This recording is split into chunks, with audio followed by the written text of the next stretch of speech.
দর্শক, রক্তের হোলি খেলা বন্ধ হয়নি এবং চলছে। পরপর কয়েকদিন ধরে মৃত্যু ধারাবাহিকভাবে চলছে। কেউ কেউ বলছেন যে স্বজন হারানোর ব্যথা তিনি সবচেয়ে বোঝেন, কিন্তু আজকেও মৃত্যুর মুখে পতিত হলো বেশ কয়েকজন। তার মধ্যে উত্তরায় গুলিতে নর্দার্ন বিশ্ববিদ্যালয়ের 2 শিক্ষার্থী নিহত, মাদারীপুরে ধাওয়া খেয়ে পুকুরে ডুবে মারা গেছে এবং আরো 2-3 জন নিখোঁজ আছে। দর্শক, জানি না বেলা যত বাড়তে থাকবে এই হতাহত মৃত্যুর সংখ্যা কোথায় যে দাঁড়াবে, কেননা এখন সরাসরি শিক্ষার্থী এবং জনতার সঙ্গে সংঘাত চলছে পুলিশ এবং ছাত্রলীগ, যুবলীগ, আওয়ামী লীগের সঙ্গে। একেবারেই প্রকাশ্য হয়ে গেছে ঘটনাগুলো। রাজধানীর অন্তত 6টি জায়গায় চরম গোলমাল চলছে। তো উত্তরায় খুবই দুর্ভাগ্যজনক সেই ছাত্রদের রক্ত, সেই ছাত্রদের মৃত্যু। দর্শক, চলমান কোটা আন্দোলনে শিক্ষার্থীদের উপর ছাত্রলীগের হামলা ও দেশের বিভিন্ন জায়গায় হত্যাকাণ্ডের ঘটনায় বৈষম্য বিরোধী ছাত্র আন্দোলনের ডাকে সারা দেশে চলছে কমপ্লিট শাটডাউন।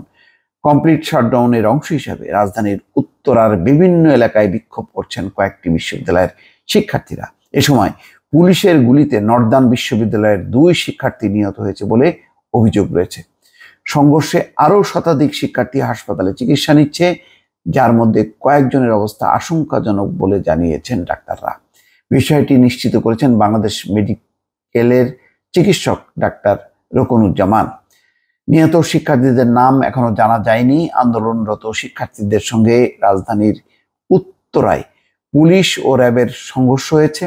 বৃহস্পতিবার বেলা 11টার দিকে এই সংঘর্ষ শুরু হয়। এই ঘটনায় ঢাকা ময়মনসিংহ সড়কের উত্তরা অংশে যান চলাচল বন্ধ রয়েছে।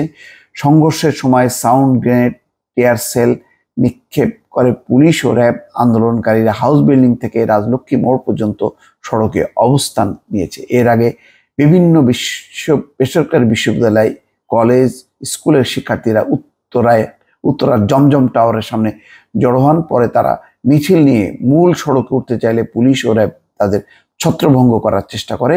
পরে সংঘর্ষ শুরু হয়। দর্শক, এই হচ্ছে উত্তরার অবস্থা।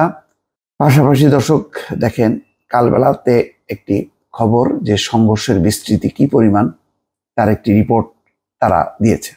অন্তত কালবেলার যে রিপোর্ট তাতে বলা হচ্ছে ঢাকার বিভিন্ন জায়গায় পুলিশের সঙ্গে আন্দোলনকারীদের সংঘর্ষ চলছে। এটা খবরে বলা হচ্ছে সারা দেশে চলছে কোটা আন্দোলনকারীদের ডাকা কমপ্লিট শাটডাউন। বৃহস্পতিবার সকাল থেকে কর্মসূচি পালনে রাজধানী ঢাকার বিভিন্ন সড়কে নেমেছে আন্দোলনকারী শিক্ষার্থীরা। এদিকে পরিস্থিতি স্বাভাবিক রাখতে অবস্থান নিয়েছে আইন শৃঙ্খলা রক্ষাকারী বাহিনীও। এরপরও বেশ কিছু জায়গায় আন্দোলনকারী শিক্ষার্থীরা সড়ক দখলে নেওয়ার চেষ্টা করলে পুলিশের সঙ্গে সংঘর্ষের ঘটনা ঘটে।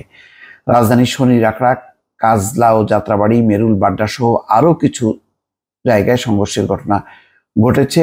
আবার কোথাও কোথাও আন্দোলনরত শিক্ষার্থীদের সঙ্গে সংঘর্ষ এখনো চলছে বলে জানা গেছে। বৃহস্পতিবার রাজধানীর মেরুল বাড্ডা এলাকায় আন্দোলনের নামেন প্রাক বিশ্ববিদ্যালয়ের শিক্ষার্থীরা। মেরুল বাড্ডা থেকে শুরু করে যাত্রাবাড়ি, মিরপুর, আসলে কোথায় নেই, কোথায় ঘটছে না, এটা এখন হওয়ার বিষয়।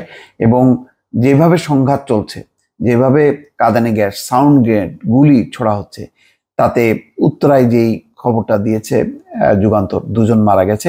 শেষ পর্যন্ত এই হতাহতের সংখ্যা কোথায় যে দাঁড়াবে দর্শক কেউ বলতে পারছে না। ভালো থাকবেন। আল্লাহ হাফেজ।